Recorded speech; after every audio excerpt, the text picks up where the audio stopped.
After Doha Tournament, ang Chinese Taipei naman ang nagbigay ng pagsubok para sa ating Gilas Pilipinas. And after 9 long years, ay naisahan na tayo ng Taiwan. Well, para sa game na ito, ay buhot mood na naman itong si Justin Brownlee na i-score lang naman ng 39 points. And it's not a good sign dahil bukod sa local support ay we rely too much on JB na dapat sa game na ito ay nagpapahinga lang talaga.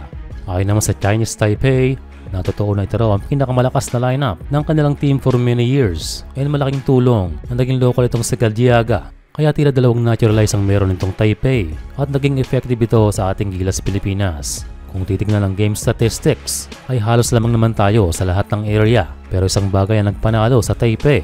Ito yung ating 17 turnover kontra sa 7 lamang ng home team. Kaya lumalabas that we are well defended at ang ating naging resort ayun na nga ay ibigay kay Justin Brownlee. Isa pa sa ating nakita sa game na ito ay ang limited rotation ni coach. Merong 3 hindi pinaglaro at 3 player ang merong limited time. Parang halos first 5 lang ang lumaro. Kaya ang naging resulta ay fatigue factor sa ating mga players lalo na kay Scotty Thompson. Lumaro na para sa Taiwan ang kanilang mga new gen players. Isa rito si Raven Ma, ang teammate ni Kai Sotto sa The Skill Factory. Isa sa nakatulong ni Brownlee sa scoring ay si Dwight Ramos na nagbigay ng 15 puntos, ang pinaka-consistent player ng ating national team. Samantalang si AJ Edo naman ay merong 10 puntos at 6 na rebounds. Ayon kay coach ay siya raw ang pinaka-devastated sa ating pagkatalo sa Taiwan. Hanggang sa kanyang socials ay kanyang inako ang pagkatalo. Siya raw ay maghahanda next time ng masigit pa sa preparation ngayon. Medyo may halong pagsisisi kung iba sana ang kanyang naging diskarte sa game na yon.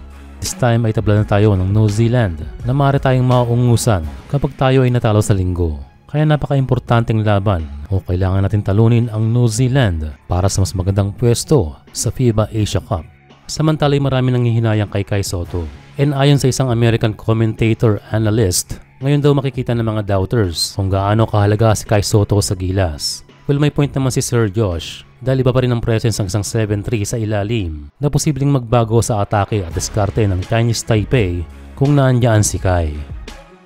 But well, still, we need to adjust without a 7-3. And totoo ang sinasabi ni Coach Tim Cone na nawala ang ating ball movement. Well, kaya naman yan kung walang Kai. Basta maganda ang ikot ang bolo katulad noon. Pero yun lang talaga ay pinaghandaan tayo. And dagdag pa na na-expose ang ating team noong tayo lumaro sa Doha. Kaya they respond to our weakness at ginamit ang ginawa ng Lebanon at Egypt sa atin. But again, there is one more game to fix the team and bring back the confidence. Siguradong nakita na ng New Zealand kung paano tayo tinalo ng 3 team. Kaya kailangan mag-adjust ng diskarte si Coach Tim Cone or anticipate sa gagawin ng New Zealand Tall Blocks.